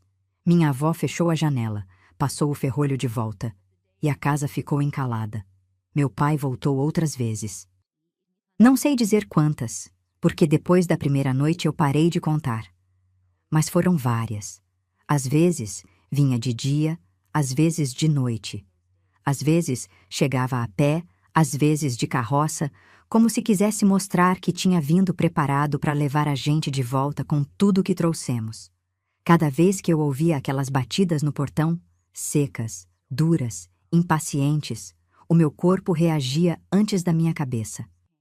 Os ombros subiam, a respiração travava, e eu sentia aquele aperto no peito que era como mão invisível, apertando meu coração por dentro. Mas minha avó ia ao portão todas as vezes, sozinha. sem chamar ninguém, sem pedir ajuda, sem se esconder atrás de homem nenhum. Ela saía pela porta da frente com aquele passo arrastado de chinelo no cimento, atravessava o terreiro e parava do lado de dentro da cerca com os braços cruzados e o queixo levantado. Nunca abriu. Nunca deixou ele passar. Ficava ali, plantada como poste de cerca, e enfrentava o que ele tinha para dizer com aquela calma de quem já viu coisa pior na vida e não vai se curvar por homem que esconde o rosto da própria filha. Meu pai tentou de tudo. Tentou o tom manso, tentou a ameaça, tentou a piedade. Eu não ouvia as palavras de dentro do quarto, mas reconhecia as mudanças no tom. A voz que começava baixa e ia subindo, a voz que fingia estar preocupada, a voz que tentava ser razoável. Mas nenhum tom funcionava com minha avó. Ela respondia sempre no mesmo registro, firme, curto, sem espaço para negociação. E quando ele insistia, ela simplesmente parava de responder. Ficava ali em silêncio, olhando para ele através das ripas da cancela, até que ele se cansasse e fosse embora. Ele nunca entrou uma vez sequer, minha filha. Nenhuma. Eu pensei muito nisso ao longo da vida. Pensei por que um homem como meu pai, que controlava tudo, que mandava em casa, que ninguém questionava, não teve coragem de empurrar aquela cancela e entrar. A resposta que eu encontrei, depois de muitos anos mastigando essa pergunta, é que meu pai só tinha poder onde as pessoas tinham medo dele. Na casa dele, com a mulher dele e a filha dele, ele era dono de tudo porque nós tínhamos medo. Minha mãe obedecia por medo. Eu usava o pano por medo.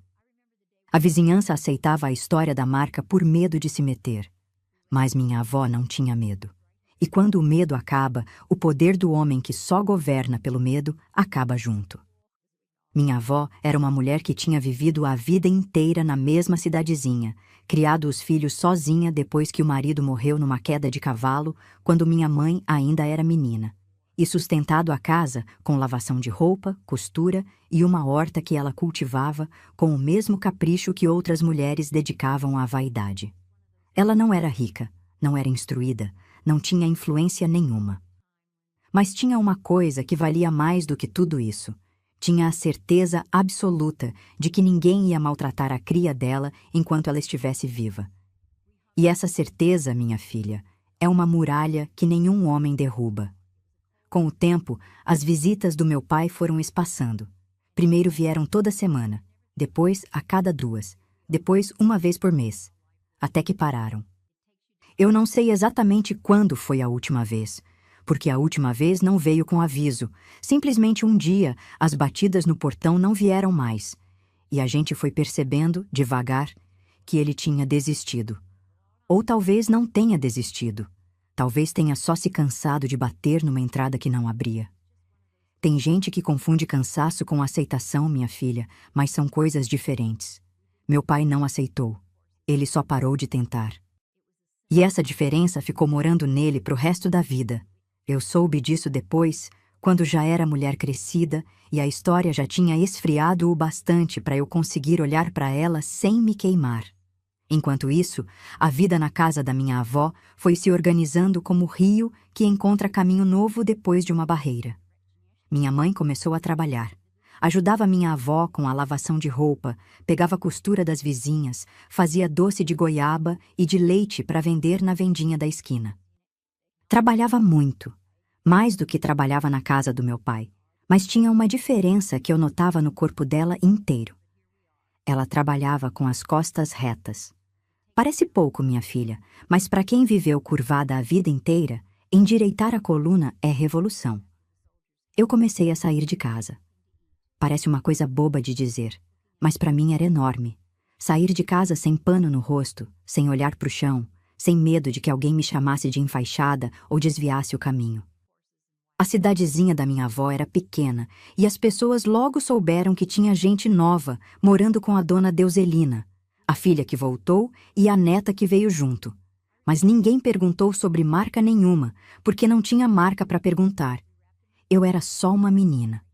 Uma menina com um rosto comum, 2 olhos, um nariz, uma boca. Nada de especial, Nada de estranho, nada de esconder. E foi exatamente isso, minha filha, que me fez chorar a primeira vez que me vi num espelho de verdade. Minha avó tinha um espelho na parede da sala. Não era grande, mas era inteiro, não rachado como o pedacinho que tínhamos na casa do meu pai. Era um espelho oval, com moldura de madeira escura, pendurado na parede acima de uma mesinha onde ela guardava vela benta e uma imagem de santo. Uma manhã, eu estava passando pela sala e parei na frente dele por acaso. E me vi. Me vi inteira, minha filha. O rosto todo, sem pano, sem lenço, sem nada na frente.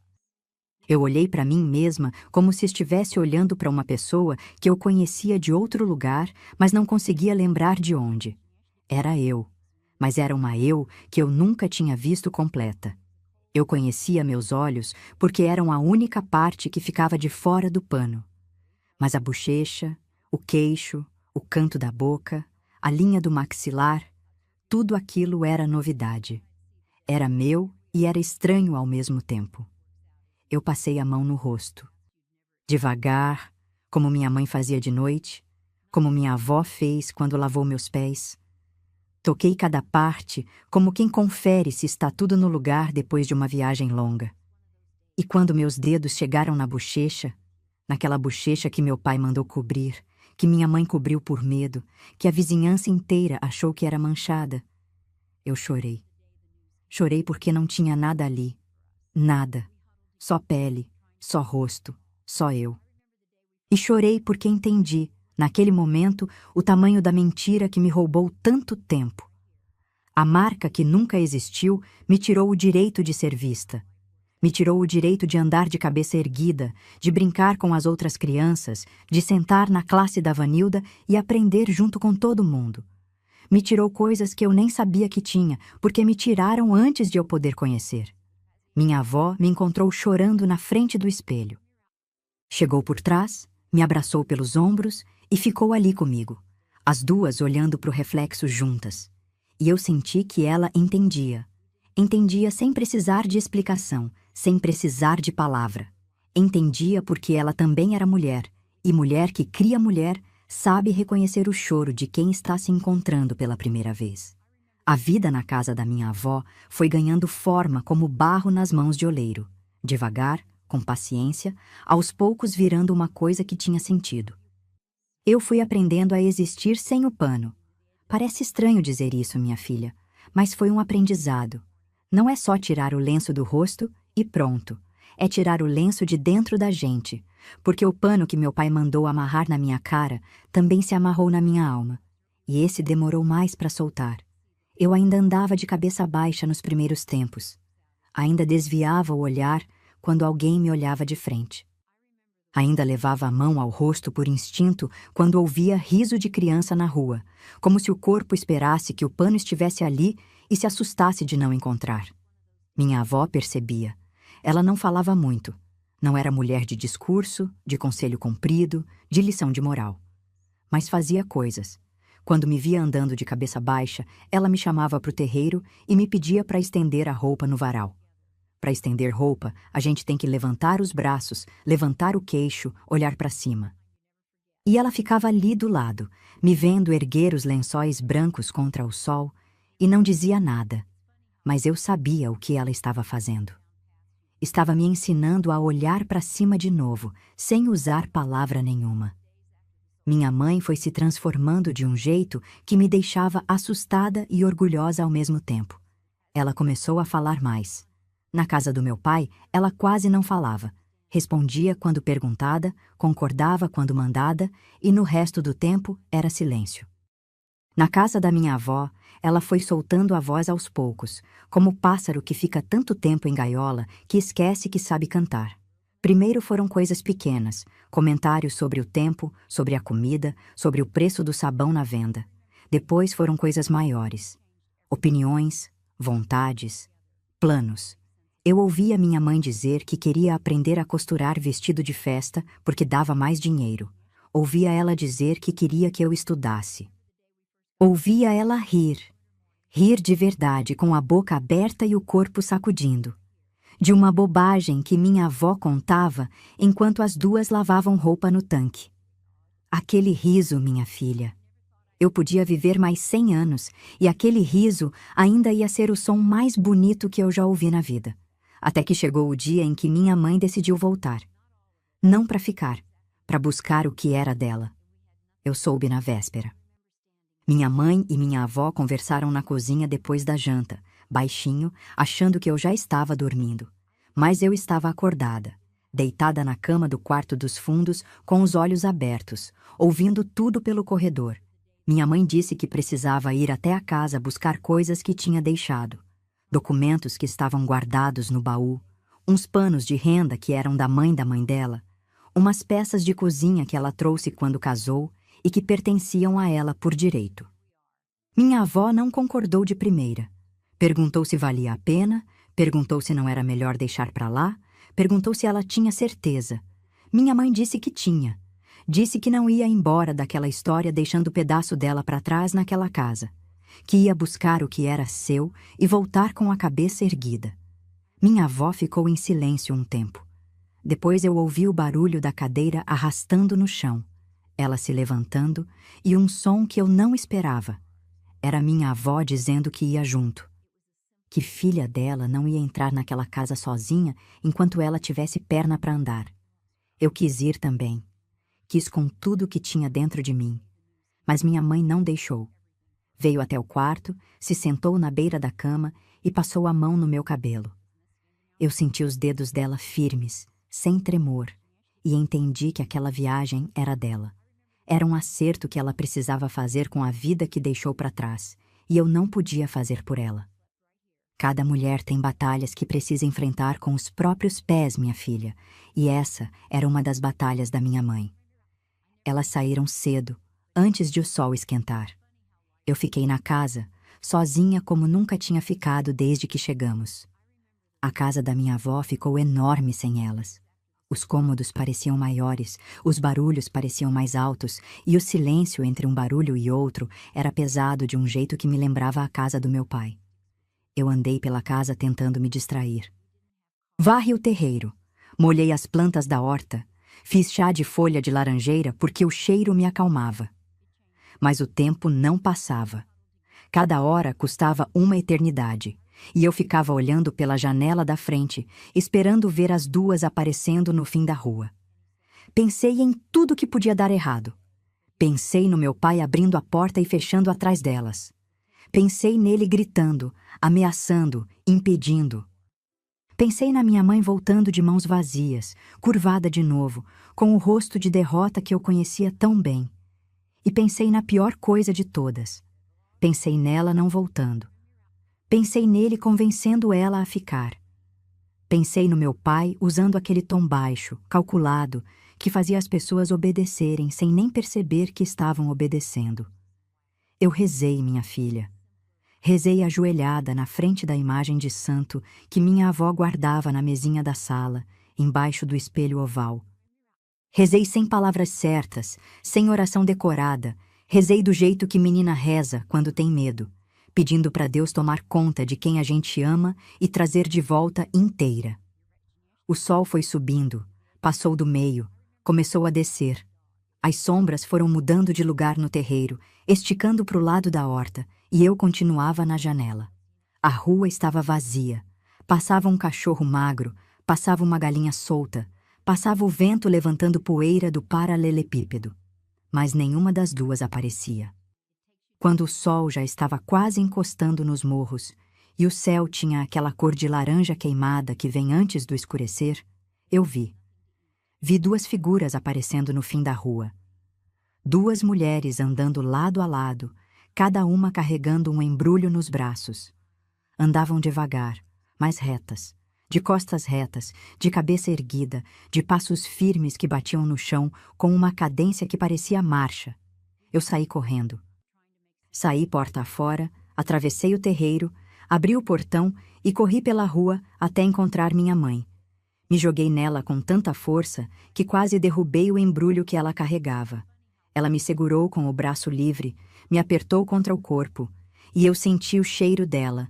Suor de caminhada misturado com poeira de estrada e um toque de sabonete de glicerina que era cheiro da casa da minha avó, cheiro de vida nova.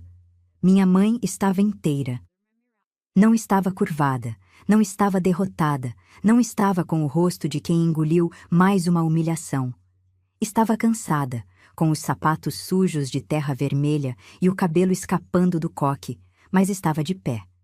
E no rosto dela tinha uma expressão que eu guardei para sempre. Uma espécie de serenidade que vem depois da tempestade, quando o vento para e o ar fica limpo, e a gente respira fundo como se nunca tivesse respirado de verdade. Minha avó vinha logo atrás, com o outro embrulho e o mesmo passo firme de sempre. Quando me viu agarrada na minha mãe, deu um sorriso pequeno, dos poucos sorrisos que eu vi naquele rosto duro, e passou a mão na minha cabeça ao passar por nós. Entramos em casa. Minha mãe colocou o embrulho na mesa da cozinha e foi desfazendo devagar. Lá dentro estavam os panos de renda da minha bisavó, os documentos, umas peças de louça que ela trouxe quando casou e uma coisa que eu não esperava, o pedacinho de espelho rachado que ficava na parede do quarto na casa do meu pai. Aquele espelho onde eu só conseguia me ver em pedaços. Ela segurou o espelhinho rachado na mão e olhou para ele. Depois olhou para o espelho oval da minha avó na parede da sala. E eu entendi, minha filha. Ela tinha trazido aquele pedaço de vidro não porque precisasse dele, mas porque queria lembrar. Queria lembrar de onde veio para nunca mais voltar. Eu nunca mais voltei àquela casa, minha filha. Nunca mais pisei naquele terreiro. Nunca mais senti o cheiro do café secando no sol. Nunca mais ouvi o rastelo arrastando os grãos naquele ritmo que embalou minha infância. A casa do meu pai ficou para trás como ficam as coisas que a gente precisa largar para conseguir caminhar. Pesada, plantada no chão, ocupando um lugar na memória que a gente visita de longe, mas não volta para morar. A vida que veio depois foi outra vida. Não foi fácil, minha filha. Ninguém contou para mim que liberdade também cobrava preço. Minha mãe trabalhou muito. Mais do que devia, talvez mais do que o corpo dela aguentava. Costurava até tarde, lavava roupa de manhã cedo, fazia doce para vender e ainda arrumava tempo para sentar comigo à noite e me ensinar o que ela sabia. Mas fazia tudo diferente.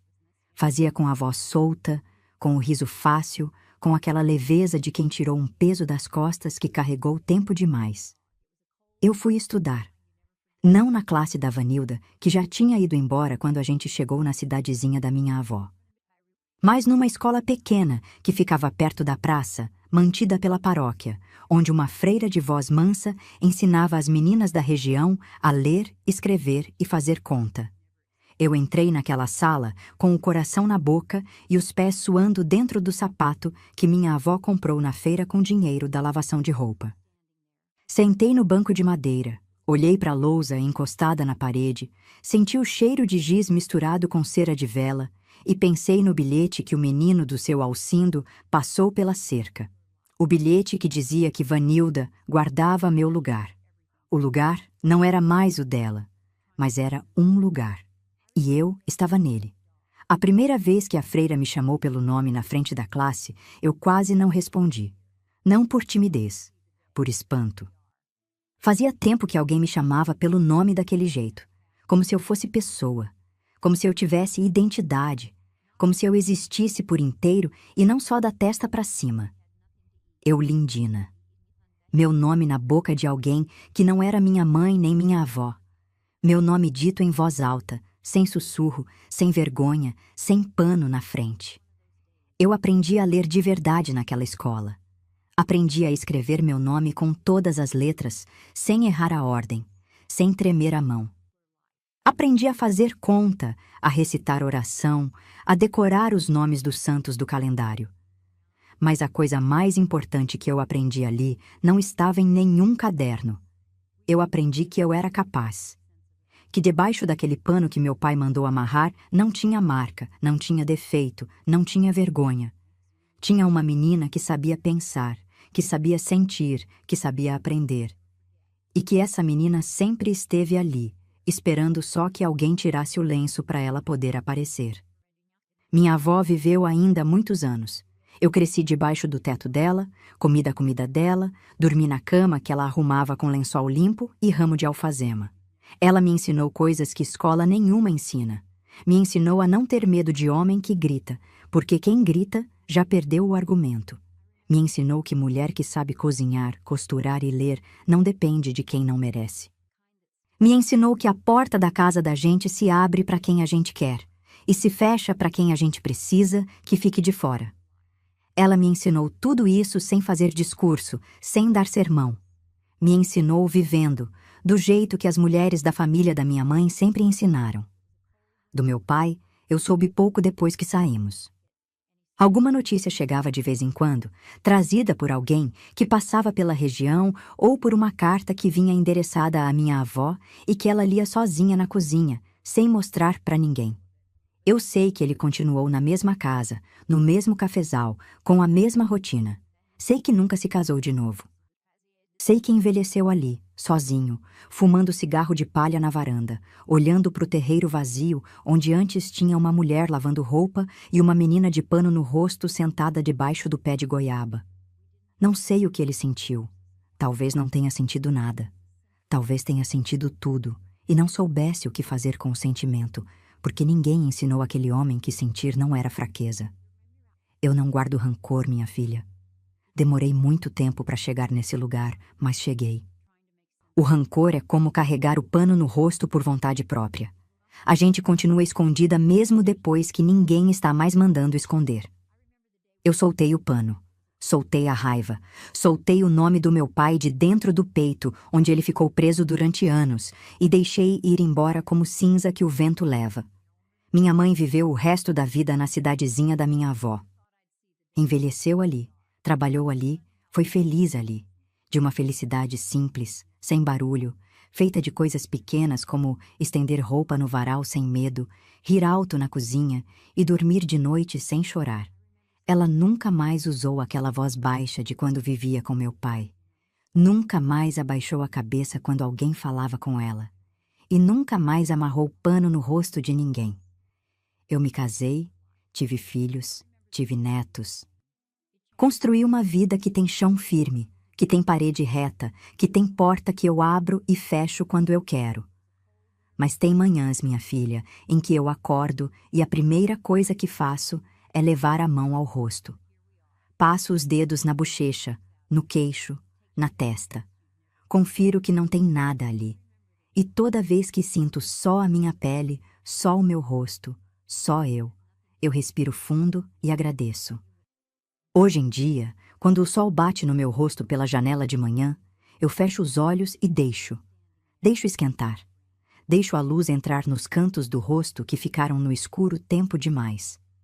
Deixo o sol me ver inteira, com as rugas, com as marcas dos anos, com tudo que a vida foi desenhando na minha pele, desde que minha mãe soltou minha mão na estrada de terra e eu comecei a caminhar sozinha. Levei um bom tempo para aprender que a beleza que incomoda o errado é exatamente a beleza que estava no lugar certo. Que não era eu que estava fora do lugar, era o medo do meu pai que não cabia no mundo. E que minha mãe, aquela mulher miúda de mãos rachadas e coque apertado, fez a coisa mais corajosa que eu já vi alguém fazer na vida. Ela não brigou, não gritou, não bateu em ninguém. Ela pegou uma trouxa de pano, segurou a mão da filha e saiu pela porta. Minha mãe me ensinou tudo isso sem usar essa palavra nenhuma vez. Me ensinou saindo pela estrada de terra com uma trouxa de pano e a mão da filha apertada na sua. E se essa história tocou o seu coração, minha filha, compartilha com uma amiga que também precisa ouvir isso. Porque tem muita mulher por aí que ainda está usando um pano que alguém amarrou nela. E às vezes, para tirar, basta saber que alguém já tirou antes.